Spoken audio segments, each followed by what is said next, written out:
Thanks so much for adding your names.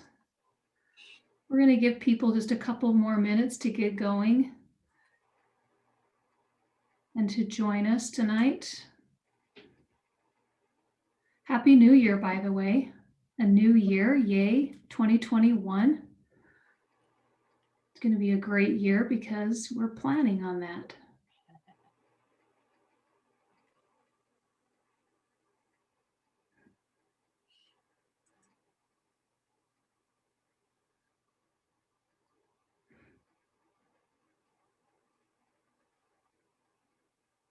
We've got everybody muted, but there will be times during the presentation where Jody will be asking for some input, and then if we go ahead and add those things into the comments along the way, then we can convey that. She's presenting, and so not able to see all the comments, but I'll be able to watch for those things as we go.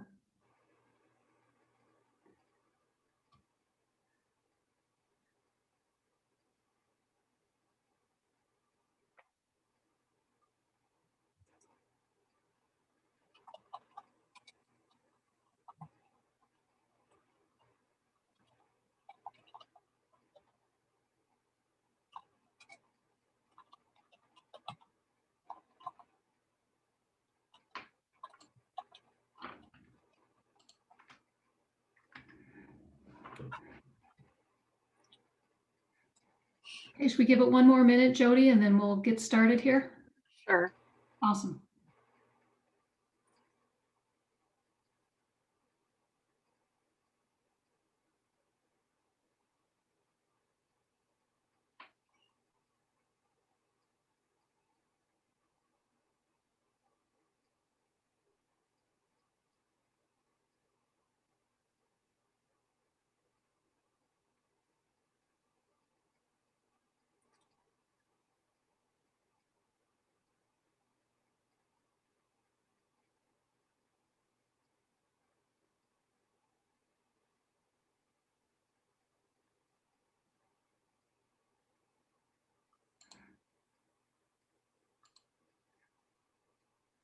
Okay, I'm sure we'll have a few others joining us as we go along.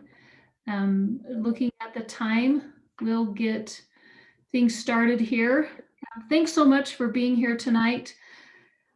With the start of a new year, this is the Utah County Family to Family Network. We have both of our leaders here. You'll see them right up on top of the screen. We're going to have them do the parade wave. I know they love doing that. Jody and Tracy are the network leaders. Networks are across the state, including here in Utah County. They are families helping families as a project of the Utah Parent Center. My name is Julia. I also work with the Family to Family networks across the state and with the Utah Parent Center.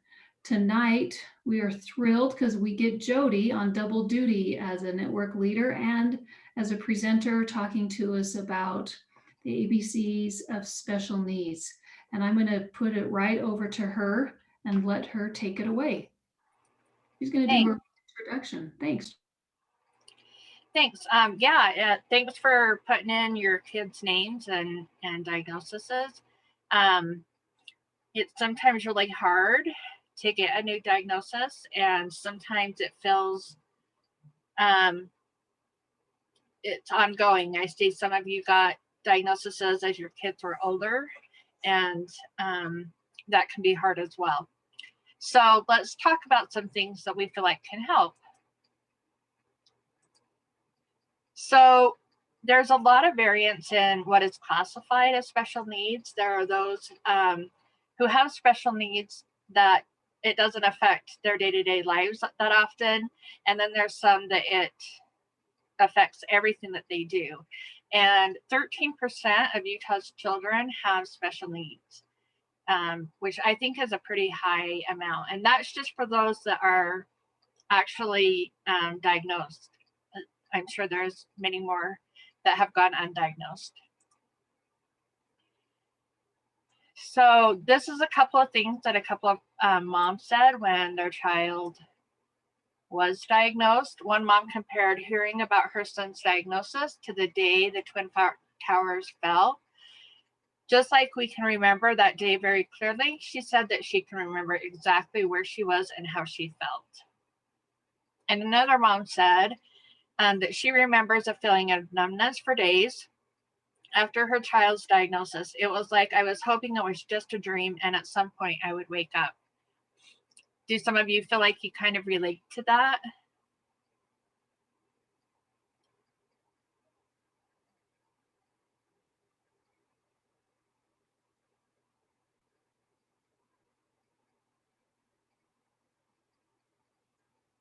Thank you for posting that.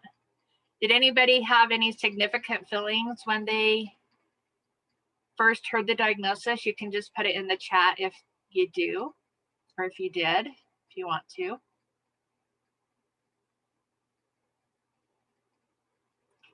I'll tell you just a little bit about our situation. My son is 21 and he has cerebral palsy and cystic fibrosis. And when he was in the NICU, I was wondering, is he going to get married? Will he go to prom? I mean, those are some of the things that I was really worried about, which of course just meant I wanted somewhat of a typical lifestyle and I wanted to see him succeed. And but that was while he was in NICU. So I know sometimes we have reactions right at the beginning that can be overwhelming. Okay, I'll go ahead and go on. Oh, yeah, your heart sunk a little, but you were still relieved to have answers, so you were able to help him. That is so true. Sometimes it's so hard not to have the diagnosis and see that something is going on. Okay, common reactions. Sometimes you'll feel a sense of loss, denial and disbelief, feeling devastated or overwhelmed. Anger towards the professionals and medical staff. I had some of that. Sometimes I still do. Strained marital and family relationships and disruption in family routines. I know when I'm in the hospital with my son, I'm a totally different person. I'm kind of just, let's get to the point, and I'm not as friendly. I'm just overwhelmed. And so sometimes we just have these reactions that we have to deal with.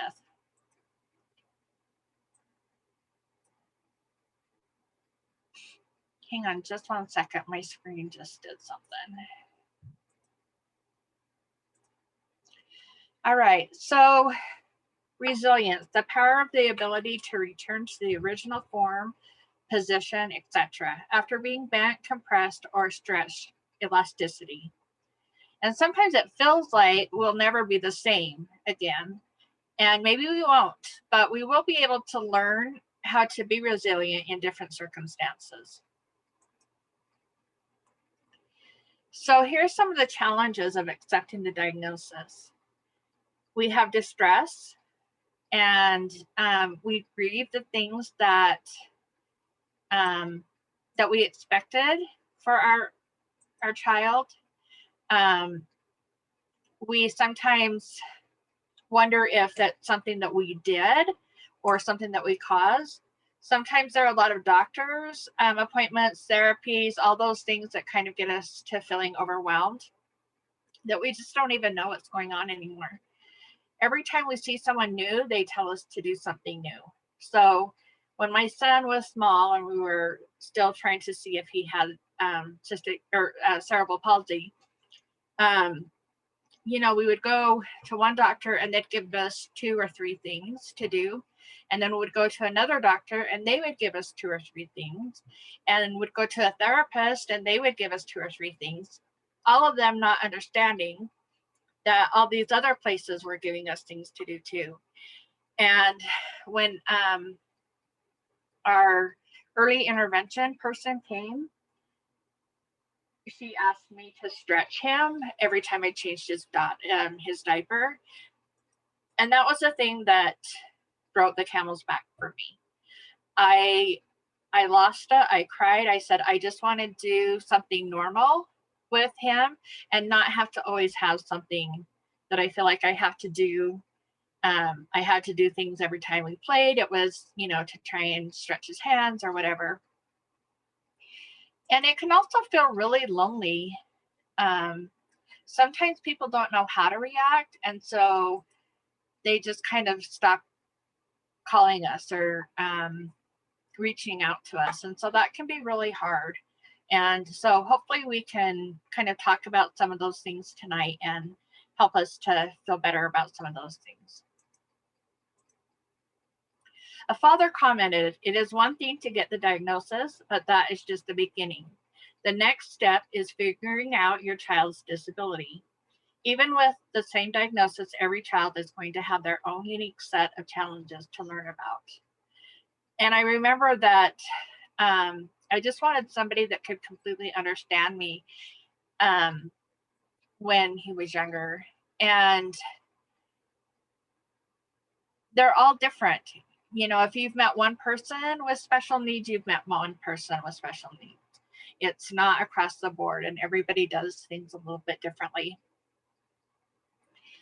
And so we just kind of have to figure out where our child is and not worry about what expectations other people might think that we should have, and just kind of learn who they are. And they're the same person that they were before they got the diagnosis.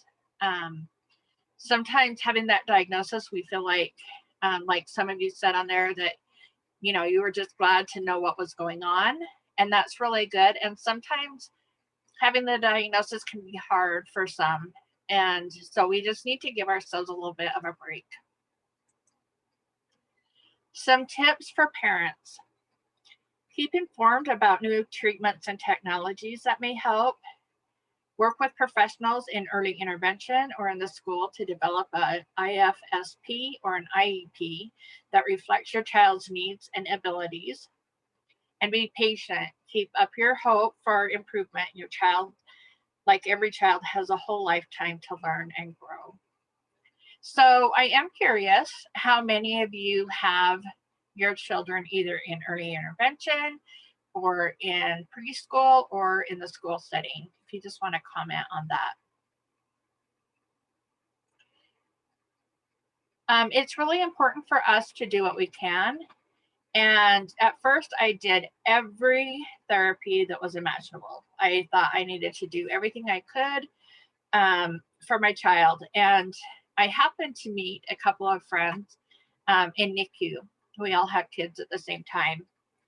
And I thought it was interesting. We hadn't talked about this, but we kind of all, about the same time, realized that we couldn't do everything. We couldn't do PT, OT, speech, vision, feeding all at the same time. We had our spouse or our significant others, and we had our other children. And sometimes we just had to let some go and decide what's most important now and what can we do later if that's something that we still decide we want to do. There is a gentleman named Andrew Riggle who works for Disability Law Center, and he has been somebody who has really helped teach me for my son. And he is in a wheelchair, and he's probably about 50 now. And he said to me that he finally asked his mom, "Do you feel like I'm not good enough for who I am? Why do you keep thinking I need to have all these therapies?" And that was really good for me to hear, that sometimes as moms, we do just need to step back and kind of let things go. Julia, do you want to read what people have said in the chat? You bet. So one person has their individual in post-high. I love that, Okay. as we get Yes. diagnosed throughout a lifespan. Mm-hmm. Another person is in early intervention for 18 months, but they turned 3. So now is in special preschool with the school district with services, and he is also in ABA therapy. So a lot of stuff going on at that age. Uh-huh. Another says their son is 3.5 and is in preschool with Alpine School District. He has severe autism. So we've got a lot of range of ages here tonight. Yeah, I saw that. earlier, I think that's important to note that, different things happen throughout their lives. And I think, um, in preschool and having that support can be helpful. It can also be kind of scary. I had a friend that would, as soon as she would put her daughter on the bus, then she was following that bus. And finally, the bus driver pulled over one day and said, "Is there something that I need to know?" And she was just so worried about all these new things. And that can be hard. And when they're older and have been struggling, it can be really hard as well to kind of try and figure out what to do at that point when you get that diagnosis. Was there another one that popped up, Julia? There is. So one more parent put in, they have an 11-year-old son in 5th grade who is deaf and uses cochlear implants. And there's a type of sign language, and I do not remember what that sign language is. Jackie, you're going to have to school me later. In a mainstream charter school. Also has a 6-year-old son in 1st grade with mild hearing loss and uses bone anchor hearing aids. Both went to special preschool and kindergarten at Sound Beginnings at Utah State University. Oh, that's awesome. Thank you, listening and spoken language. Thank you. I was like, oh no, I should so know this. Yes, I should so know that. Thanks, Jackie. That's awesome. Thank you. All right. Yeah, you're all in different places, but we have hope. We have some ways to kind of help for the future. So it's important to understand that some family members will respond differently. Sometimes there's good communication and sometimes there's not.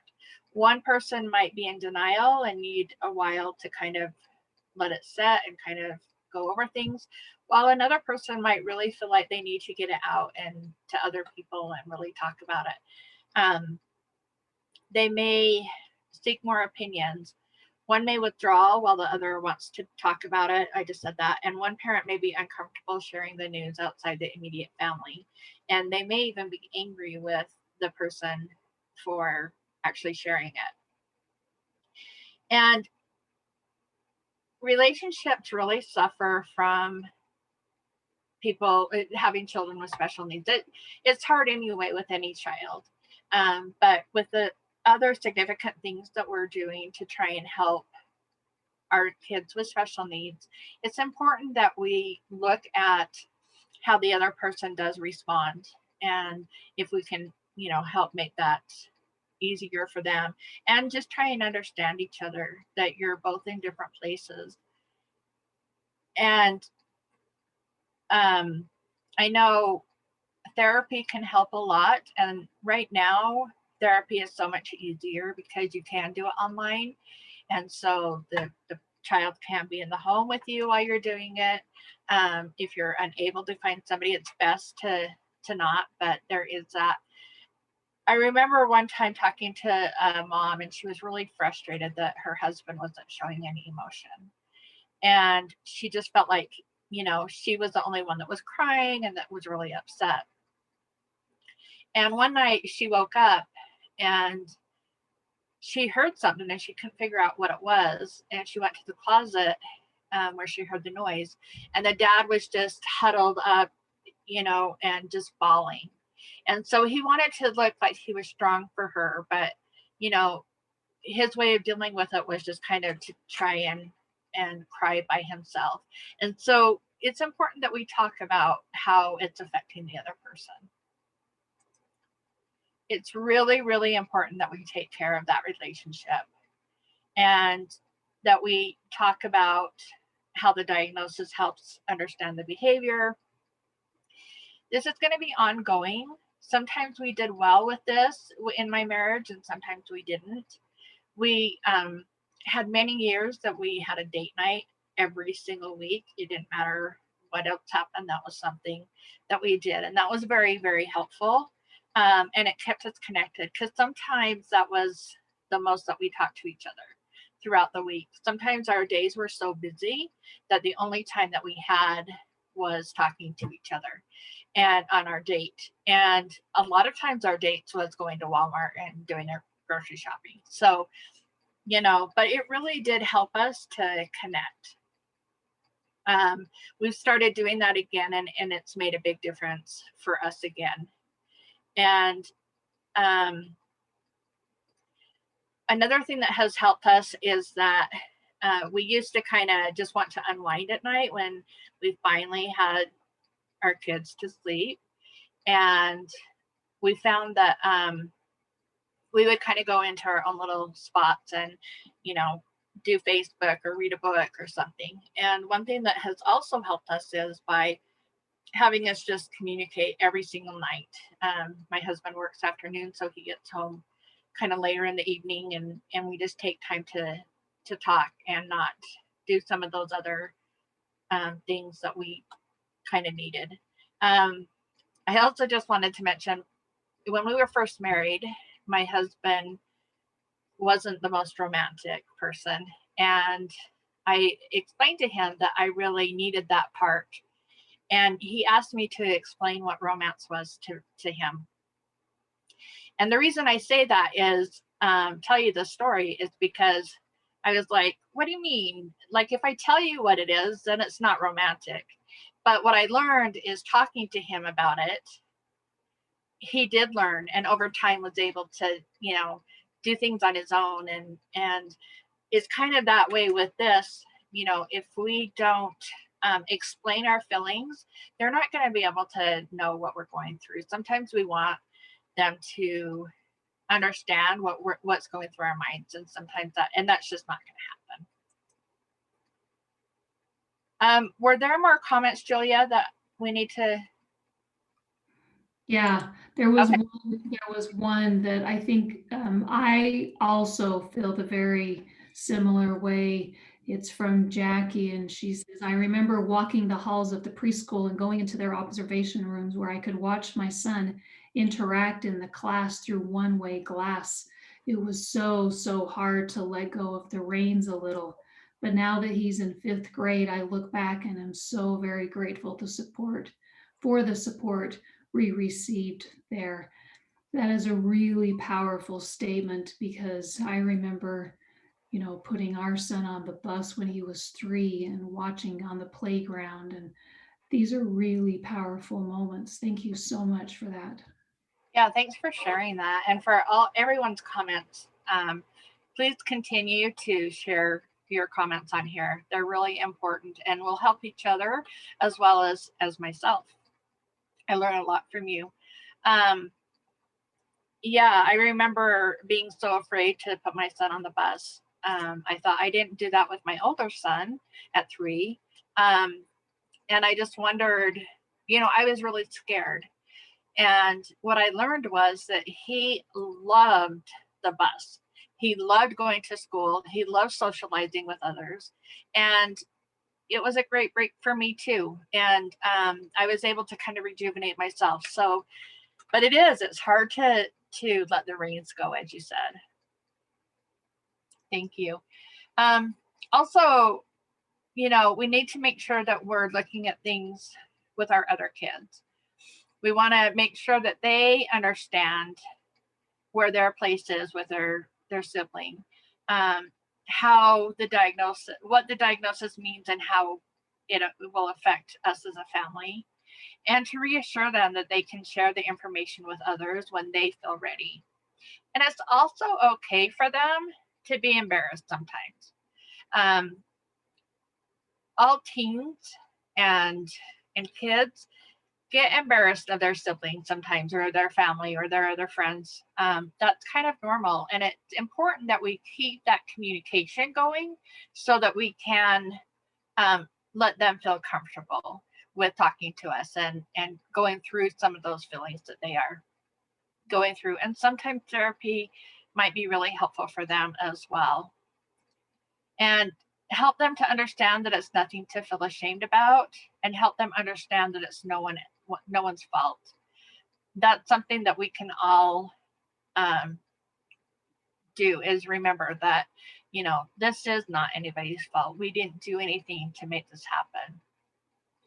I remember my other son, who is 2 years older than Jacob, and he came home one day from kindergarten, and he said, "Mom, I'm really nervous about something." And I asked him what, and he said, "How will I, if you and Dad die, how will I be able to take care of Jacob and work full time and go to school full time?" And he was in kindergarten. And so, you know, we explained many, many times that that was not his responsibility. We explained who would be taking that responsibility if we did pass away, that we had that in place. But he continued to worry about that. And so it's important that we let our kids know that, yes, we may need help, and we as a family are going to work together, but that they don't have to take all the responsibility on themselves. Coping with stress. Here are some things that you can do to kind of help with your stress. And sometimes we kind of feel like we don't have time to do that. And sometimes, some days we really, really don't. But we really need to make time for ourselves in order to help our kids better. We need to take care of ourselves. So here's a few things that you can do. I'm going to show a video of something that does not take a lot of time, that may be able to help you to kind of unwind and feel like you can cope a little better. Hi, I'm Gabrielle Bernstein, and today I want to give you a tool that you can use anywhere, anytime to return to a place of happiness. I know for myself, I get taken out of that happy place very easily, so easily that sometimes it's scary. And if I didn't have the tools that I have in my back pocket to just reconnect to that place of stillness and that place of peace, I don't know what would happen. And I can understand what it's like to live in a world with a lot of chaos and a lot of things that take us out, and many reasons to feel frustrated at times or anxious or scared. And this tool is so divine because it just brings you right back to that happy place, that place of peace within an instant. It can be practiced in less than a minute and you can come back home. It's a beautiful mantra meditation, a Kundalini mantra meditation. And mantra is a single pointed focus, a vibrational sound that aligns you with a frequency that brings peace and stillness into your center, into your core. And this is a mudra and a mantra. So we have a beautiful finger positioning and a mantra going along with it. So to bring us back to peace, we use the mantra, peace begins with me. And we say this gorgeous mantra with the mudras, peace begins with me. Try this out with me now. Peace begins with me. Peace begins with me. The beautiful part of this meditation is that you can really do it anywhere. You can be in that office meeting and everyone's crazy and anxious and they're freaking out, and under the desk, peace begins with me. Or you're on that crazy commute on the bus trying to get to work, peace begins with me. Or you're on that date and you're a little anxious because it's somebody you really like, under the table, peace begins with me. Or your kids are freaking out and you don't know how to calm them down, peace begins with me. It's a fabulous meditation for your children. What I love most about this meditation is it ignites a sense of happiness and it reminds you of your true nature, which is peace. So anytime, anywhere, tune into this mantra and this mudra and bring yourself back to that state of joy and that state of happiness, and get proactive about your happiness, because your happiness is a choice you make. And you can choose that peace and happiness any moment of the day. It's just a conscious decision to return to the peace within you. I hope this serves you greatly. Sat Nam. I found this about a year ago, and I was really, really surprised at how well it worked for me. That I could be anywhere and I could do that. And even talked my husband into doing it, which he doesn't usually like this type of thing, but he really found it calming and helping. And I hope that you can utilize that as well. Hi. Okay, family support. It's important that we look around us to see who we can have help us. People who is willing to learn and be able to give us somewhat of a break. So maybe you need respite or childcare to help. You may go to some of your religious or spiritual organizers and tell them that you're needing some support. You may have a case manager or care coordinator, a trusted family or friends, support groups, counseling, recreation. And at times, we have extreme stress, which gives a lot of emotion. And it's very helpful to use our support, our family support, or our friend support. And sometimes, we don't have that. Maybe they live out of state, or you're not as involved in the community. But it's important for us to try and find ways to get that support. And I'm going to just put a little plug in here for the Utah Parent Center, and I will throughout this presentation, because they can help you find different resources. There's not a lot of resources for respite, unfortunately, but they can tell you some ways that you can find other supports. And maybe there will be something that they can tell you. But I really recommend everyone that works at the Utah Parent Center has a child with special needs, so they really can understand you.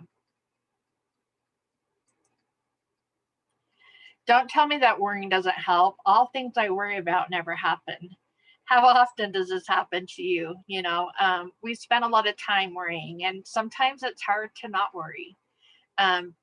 But it's important for us to find things either like that mantra, or if we need to read or listen to music, talk to someone.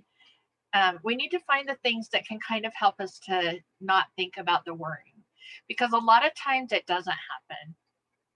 I know for us, we were told if my son did survive and he did live, he would be in a vegetative state. And that's not him at all. He graduated from high school. He has a lot of friends. He just invited somebody for his first date. They did it over Zoom. He's been to prom. I told you at the beginning that I was worried if he would do that. He has lots of friends. And, a lot of the things that I did worry about didn't happen. And so trying to realize that things can happen, and we need to kind of be prepared for some things, but to try and find other ways to help us cope with that worrying. There's a lot of things that we're going to use as consumers. Of course, just our daily lives, there's lots of things we use. As parents of children with special needs, we have a lot more things that we might be consumers of. And there's different therapies, there's different doctors that do different things. I was told that there were oils that would completely heal my son. I heard, of different therapies, and some of them were very expensive, and some of them I really thought about. We did do one, but we made sure before we did it, because my son and I had to move to Arizona for a couple of months each year to do it. But we really made sure that it was something that was going to benefit him, and that it wasn't just something that was kind of bogus. Make sure, and it did really help him. But there were other therapies that I really don't think would have helped. My son takes 37 pills a day with his cystic fibrosis, and introducing him to different oils and things, or different vitamins, I need to make sure that they're going to be okay with those medications. So make sure that you're talking to your doctor, and talk to somebody who might have done the therapy beforehand, that if it really did help and what things did help. Just because it does help one person doesn't mean it's, going to help the next, but it does give you kind of an idea. And the more people you talk to, a better idea you can get. And try not to get caught up in the hype. Sometimes we hear it and we're kind of looking for that. We're wanting to have our kids, have their special needs go away. And so sometimes, we get really excited and in the moment, but just be really careful and be a good consumer.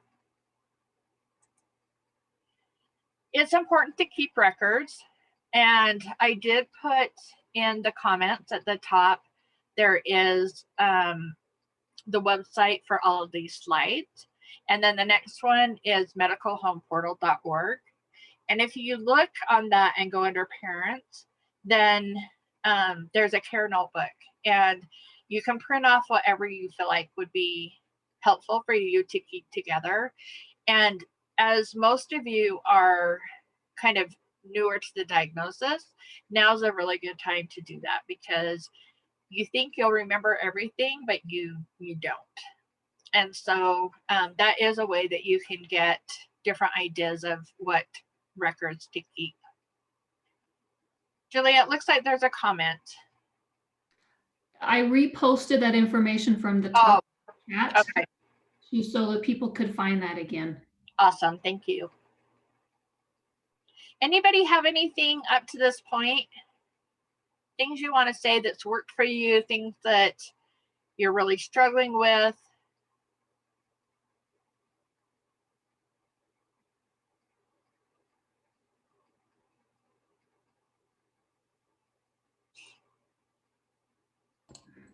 There was a time, Jody, for us that we did take a break from therapies and doctor appointments, and we did that by paying attention to what our son did and needed. We came out of an appointment one time, and our son looked at me and stopped in the parking lot and signed finished. He used sign language. And how much more direct of a communication do you get? Right. Well, that's when we pay attention. And we took about 6 months off from all appointments and therapies and like everything, which was very unusual for what his needs were at the time. Mhm. And then we came back refreshed, and so did he. Right. So as you've been talking in these past couple of slides about, sometimes we do take a break and we do need to look at what therapies are the most important at the time. We can also listen to what the person is in front of us, this child, this young adult, and what they're telling us. Sometimes we do need to do a lot, and sometimes we don't. But when you were talking about that, it reminded me of that time when our son was just like, that's it. And he was a young teenager, and it was okay. That was as self-determined as he was able to be, and very well respected. And all of his appointments and doctors agreed, yeah, we will listen, because that's what we had also been working on. So I think it's important, as we're going through all of this, to remember what we're doing. Like, what is the main goal, and who is this person, these children and youth that we're living with? Like, we need lives. And it's okay to say we're not going to stretch those fingers when we're changing the diaper. I loved that story. It really is important. So I appreciate all this information. Sometimes we do need to do a lot, and sometimes we can take a break. Yeah. Yeah. Thank you, Julia, for sharing that. Jackie, do you to have something as well? You're on mute. You're good? I'm shaking my head. And so I was like, well, she can't see me my head in agreement, so I'll turn my video on for her. Okay. Yeah. I think there was something in the comment, though. I only see a little orange thing, so I don't know. Do you want to read that comment, Jackie? That one's yours. Oh. Sure. So it was me again. So you just made me think about, how there's all these different options and therapies. And, when we were first getting into it and we knew my son needed and really craved that extra sensory input, he couldn't express himself verbally. And he wanted big hugs and he wanted rough play and to be able to jump on things, and everything was so expensive and we didn't have the money for all of this. And things were stretched thin and you're buying hearing aids and all this stuff. So we finally, we just decided that we weren't going to buy every single thing. And if he really loved something at a therapy office or where he was having therapy sessions, that we weren't going to buy that specific item. So it would keep that item really special for therapy. So he would stay engaged while he was there. And we found that to be like really important. Like even this year still, when we go mapping for his cochlear implants, his audiologist plays Trouble with him. No. And it wasn't until this year at Christmas that one of them got the game Trouble because they all love it. And I was like, oh, do I buy it? They love it so much. And it's just as silly as just the game of Trouble, but that's just a rule that we've stuck to for the most part pretty strictly. And it's given him something to look forward to. Like, oh, I get to go and play Trouble when I go get mapped. And I really like that game. And I never get to play it at home. So he's got a mapping appointment tomorrow. So we'll see how that goes. But I love that story. Thank you. Yeah, that can be very helpful. We had certain toys that were only used while my son was having his cystic fibrosis therapy every day. He does it twice a day and it takes about an hour. And so that was something that helped us, was to have one special thing that he could only use during that time. I love that. Thank you. Okay, getting started. We want to make sure that you're not getting overwhelmed and that you're taking one step at a time. And here is the medicalhomeportal.org. And if you search Care Notebook, that again can kind of help you in keeping your records. So where do you find information? There's different conferences and workshops. And the Utah Parent Center is having a workshop on the 20th and 21st. It's $10, but you can get a scholarship. So if you can't afford it, that's okay. They'll help you with that. And that was one of the things that helped me so much when I was first starting. Early intervention ended up paying for me to go the first year I went, and it was so helpful to be around other people that, were going through similar things. I learned so much. And this year, of course, because of COVID, it will be done online, but you still can kind of meet other people. And I don't know if they're doing any kind of breakouts or anything, but it might be something. You can go to utahparentcenter.org and then events, and it will, it's on the first page. You can get more information. Looking at websites, this can be good and bad. Sometimes we want to use Google as our doctor and, see what it says about certain things. And sometimes that can be not so good because sometimes we can get false information. It can build our anxiety. But sometimes, going to certain places on the web can really help. That Medical Home Portal has a lot of really good information. It has good information about how to, find resources. And there's also, if you research, I think, Julia, do you know, it's like the 100 first days of autism or something. And it has a little, a thing that you can go through to kind of see what to expect and how to deal with things. It's free. It's just a PDF that you download. I can find that. Is it on the Utah Parent Center website, you think? No, it's, I can look for it. Yeah. Okay. Let me know if you don't find it. Okay. Sometimes articles. I think it's the Autism Speaks website. Yes, thank you. Yeah, it's really helpful too.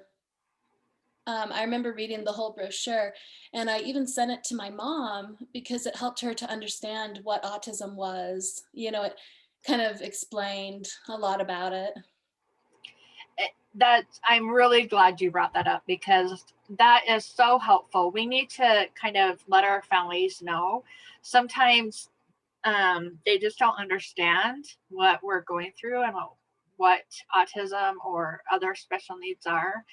I remember my sister used to complain all the time that, her daughter wouldn't make her son eat other things. He only has about 10 or 15 things that he'll eat. And, I had to explain to her, this isn't just that she's a bad mom. This is something that, he just won't do. It's not gonna change. So I really appreciate that you brought that up, that it's really important that we give information to our family members and friends too, to help them understand. There's other organizations and agencies.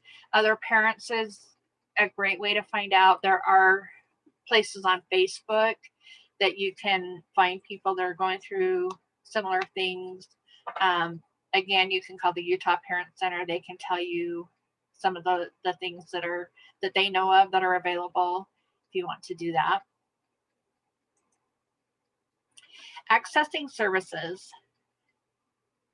Trying to find a diagnostic evaluation. It looks like most of you in the comments have done that and have already had the diagnosis, but there are places if you're looking for other types of things as well. Early intervention, it sounds like a few of you are in that. That's very, very helpful, as well as special education. And having insurance is very important for our families that have children with special health care needs. And there are some options. When I first started, I used to work for the Parent Center, and when I first started, I knew families that literally their children passed away because they couldn't get insurance. And so it's been really good that we have options like the Affordable Care Act now and different things. And there's not a lifetime limit anymore. Here are some programs that might help you. I'm not sure why that's doing that. So Baby Watch, that is who has the early intervention program, and it's a great program to kind of help with services for children from birth to 3. So the school is responsible for helping us with our kids from 0 to 22 through 22. So after high school, there's a post-high, and then of course before there's early intervention and preschool. So just be aware that there are options for help through the school system for that. Being eligible for early intervention, you usually have to have one of these types of things, some physical development, maybe not going at the same rate as other kids. They can help with some of that. They can help with how to use adaptive skills, communication and language, learning, problem solving and play skills, social and emotional development. And I will say with that, having them come into your home, that was a really good thing for me. Having somebody come in that could give me other information, that's where I got a lot of my information of what's available. I didn't know who to take my son to as far as a doctor. I didn't know who to ask, and it was nice to have that early intervention person come in, and we talked about the different things that are available. Then, of course, the transition into school at age 3, the preschool, and the bus coming. And then there's the education system. And you can always ask to have an IEP evaluation done for your child. And if you do have IEPs, you can change that IEP throughout the year. You don't have to just do it once a year when they normally say. And make sure that your child is as involved with that as they're able. Have them understand what it means and what their goals are for school, and also be sure to know your rights and responsibilities. Eligibility for special education services. So these are the things that they look for in order to classify a person to get an IEP. There's autism, deafblindness, developmental delay, emotional disturbance, hearing impairment, deafness, intellectual disabilities, multiple disabilities, orthopedic, specific learning disabilities, speech and language impairment, traumatic brain injury, other health impairment, and visual impairment, including blindness. So an IEP does an individual education plan, and it can help your child to have better success, or a chance at better success for their education. There is also something called the 504. And if your child doesn't qualify for the IEP, that may be something that you may want to look into. That can help with accommodations for things that they need in the classroom, or if they need, say, it can be short-term or long-term. So if somebody was to break their leg, they could have a 504 that they leave class early to get to the next class. Or if it's somebody who, has more long-term, then they can make accommodations for that as well. Again, you can find out more about that through the Parent Center. So having healthcare insurance is very important, like we talked about. There's different kinds. There's private insurance that you get through usually your work, COBRA. There's the Affordable Care Act, and there's the Medicaid and Disabilities spend down. We're going to talk about that a little bit more.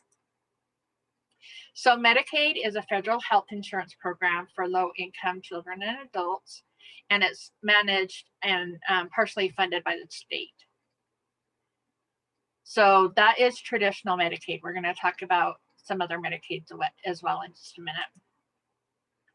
So EPSDT, what this basically means is it's a law that if a person needs something medically, and they're under the age of 21, Medicaid does have to pay for that service, even if it's not something that they usually pay for. And it can be something that they need for treatments, or it may be something that, some kind of medical device that they need to help. But that's an important thing to remember, that if you do have Medicaid, they do help pay for that. And I just want to say this as well, because I know there's some younger kids on here. If your child is in diapers, Medicaid will pay after the age of 3 if you have a diagnosis that that qualifies that that they do need to have diapers. So just a good thing to note. There are different waivers available, and what a waiver is, it's Medicaid that waives the parent's income and solely goes by the child's income. So one of the waivers is Dspd, Division of Services for People with Disabilities. And this is kind of the one that you'll hear the most about. It's for people who have intellectual disabilities or related conditions. And it's something that you have to apply for. And then there's the Travis C waiver, that is a technology dependent waiver that usually you have to have a person with a trach and that is on a vent in order to qualify for that, mostly because there's not as many slots available. Also, Dspd does have a wait list, so be aware of that. It's important to get on it as soon as possible so that if you're really needing it and it becomes available, that you can utilize that. And then there's also a medically complex children's waiver, and that is for children from 0 to 18. It ends after right up until their 19th birthday. And they have to have 3 or more organs systems involved in their disability. So maybe they have a G tube, and I just lost my train of thought. So different organs, maybe 3 specialists, maybe they have like a shunt. So those are some of those things. And then who are not meeting their appropriate age milestones for their active living. Okay, there is another Medicaid. It's called Medicaid D, stands for Medicaid Disability. And whereas Medicaid is, traditional Medicaid is solely based on finance, Medicaid D does take into consideration some of the costs for the disability. And they will look at if you're paying things out for different medical expenses, and then you may be able to qualify, but there may be what's called a spend down. And what the spend down is say you made $200 more than what you could make in order to qualify for the Medicaid. You could pay the $200 and then Medicaid will cover everything else. The nice thing about that is when you do qualify, you can qualify for up to a year, and then you can redo it, but it's for a year. You only have to do the spend down on the times when you use that is necessary for you to use it. So if you didn't have $200 worth of medical expenses in one month, but the next month you had thousands of dollars, then you could use it for that. So that kind of makes it nice. And what I do suggest, if you do have a spend down, that you make as many appointments as you can in the 1 month that you do that spend down. Were there comments, Julia? There was a question about the requirements to qualify for DSPD. Okay. So DSPD is there's 3 different programs for DSPD. One is the Community Supports Waiver that is for people who have intellectual disabilities or related services. And if you go to dspd.utah.gov and look under /eligibility, it will tell you what the related conditions are. So it's things like physical needs. You have to have 3 of the, is it 7, Julia? Yeah, 3 of the 7. Yeah, 3 of the 7. There's things like receptive language. So if you go on there, you can look and see. That's the most common one. There are 2 others that go through DSPD. One is brain injury and one is physical disability. But those are after the age of 18, and you have to be able to they have to be able to tell the person what their needs are. That is a whole training in itself. And I think, Julia, there's one tomorrow night, right? I don't know if I should say that or not. I know you're kind of keeping it to different dates, but for different family-to-family networks. There is a training tomorrow night about this. You're also welcome to contact me directly and I can go over that with you, because the training tomorrow night is at capacity. So I'm going to put my email into the chat and you can contact me directly and we can go over more of your specific questions. I'm also going to put in a link to a video we have currently onto the Utah Parent Center website that goes over the application. But again, please contact me directly and we'll go over specifics about the DSPD eligibility and requirements for that. There is a training tomorrow night. We have about 100 people signed up for it. Wow. That's great that you have so many people. Yeah, great question. And again, it really, there's a lot of information on it. So please contact Julia. Okay, denials happen in insurance. So I just wanted to put this up here so that you can know that it is your right to appeal. If they say they're not going to pay for something, you can appeal, and there's a form that they all have that you can fill out to appeal that. Make sure that you're keeping good records and that you're keeping a paper trail. So if you talk to somebody on the phone and they say, that they'll be able to do something, make sure you write their name and the time that you called. I used to keep a little calendar. Right now we have cell phones, but I used to use a calendar that I would just write kind of what the basic of the conversation was, and then who I talked to and what time and what date. You can ask for one-time exceptions if it's something that's not normally covered. And it's good if you have your physician try and help you with that process through appealing. And they can sometimes write a medically necessary letter to insurance that may be able to help as well. Supplemental security income. This is for people who have special needs. They can get SSI money sometimes. It is based on finances, how much a family makes until the age of 18, and then it's solely based on the child's income and assets. It they need to have a disability that's suspected to last more than 12 months, and that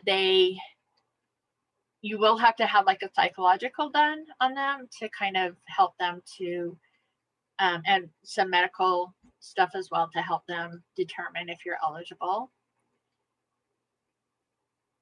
Again, if you're wanting more information on this also is kind of a full training. But if you contact the Parent Center, Utah Family Voices, they can help you to understand how this works. Partnering with providers, just make sure that you remember that you have the most interest, you understand your child.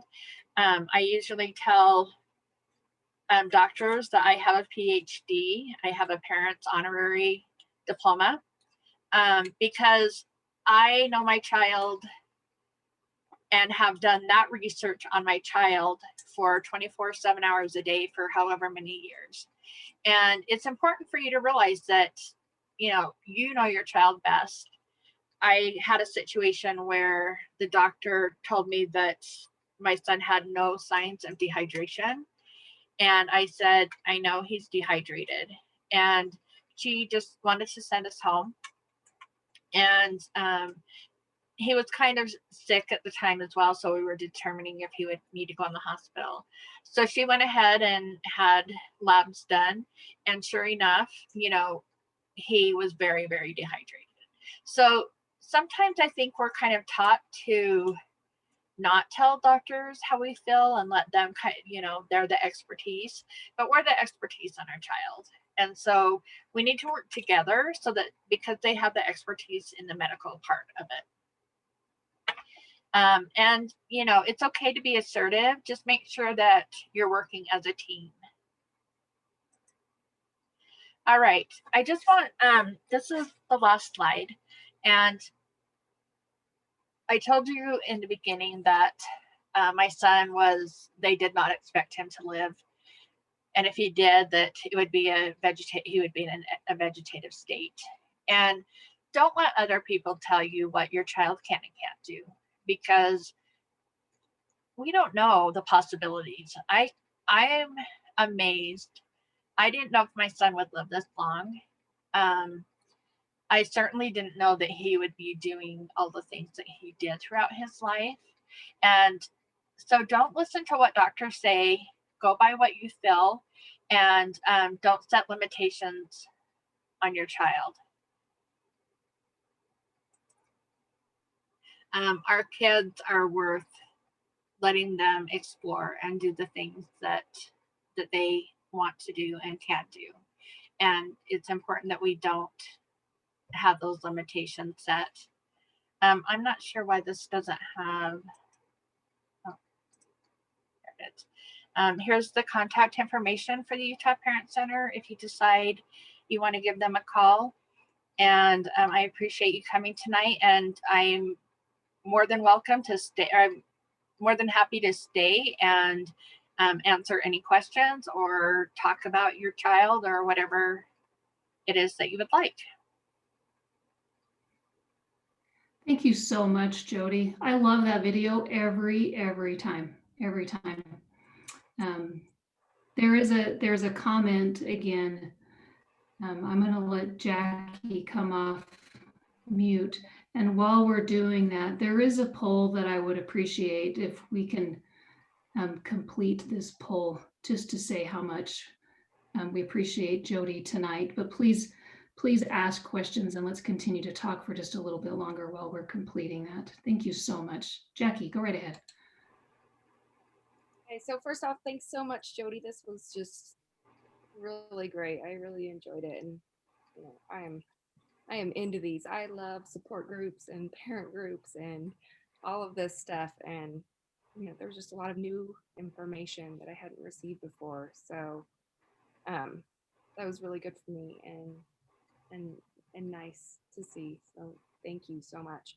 I also just want to see, you know, I so much agree with that statement. Like, never let others set the limitations based on, you know, their perception or their snapshot of what they've seen your child do or what they think your child might be able to do based on a test, you know, typically done outside of their home or outside of their normal environment. Just really focus on your child and watch them, and they'll guide you to what they need. And as a parent, the mother's intuition, the father's intuition, really listen to that.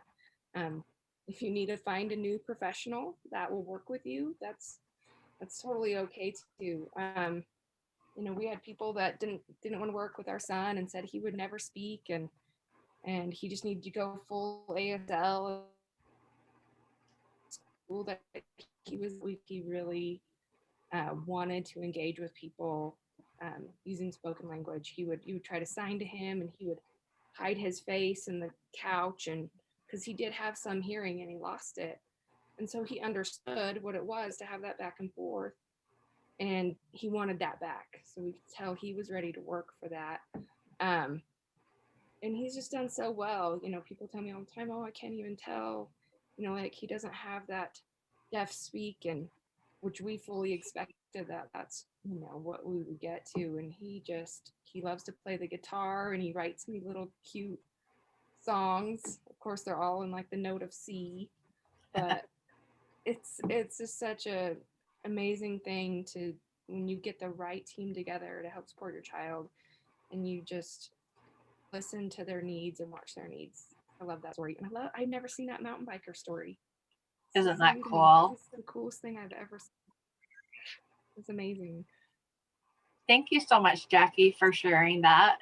I love that he has, you know, gone above and beyond what the other people might have said. So thank you for sharing that story. Definitely, it was a lot of hard work, but he was willing to do it. You know, he wanted it. So absolutely. We're just barely this year, I think, not doing after school speech therapy for the first time ever. Oh, that's awesome. That is so cool. What an accomplishment. And kids normally age out of that, you know, kindergarten, first grade, if they get cochlear implants and stuff early on. So yeah, he had to work quite a few extra years to get there, but he did it. So it did it though. Yeah, exactly.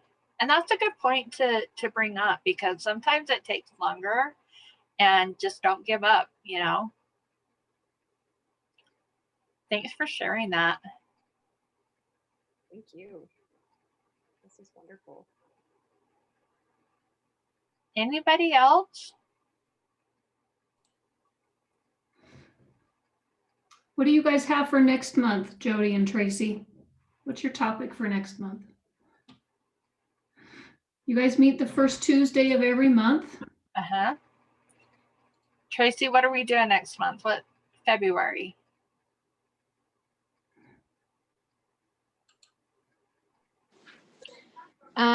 February 2nd, I have early intervention. Oh, there we go. Very good. Good deal. Taking a deeper dive into early intervention. That's awesome. Yeah, and then what do we have in March? March, I'm sorry, I don't have my. I have transition to adult life. Okay. And then also, and then in April, we'll do a Easter egg hunt. We have a really fun one that we do every year. If it still looks like COVID will keep us from doing that, we still will do something with a drive-by. So make sure that you keep track on our Facebook page. Awesome. Awesome. Very good, Jody. That was awesome. Thank you so Good much. information. Thank you. Thanks for taking the time. Good luck. And if you need some support, make sure that you reach out. Thanks, everyone. Have a great night.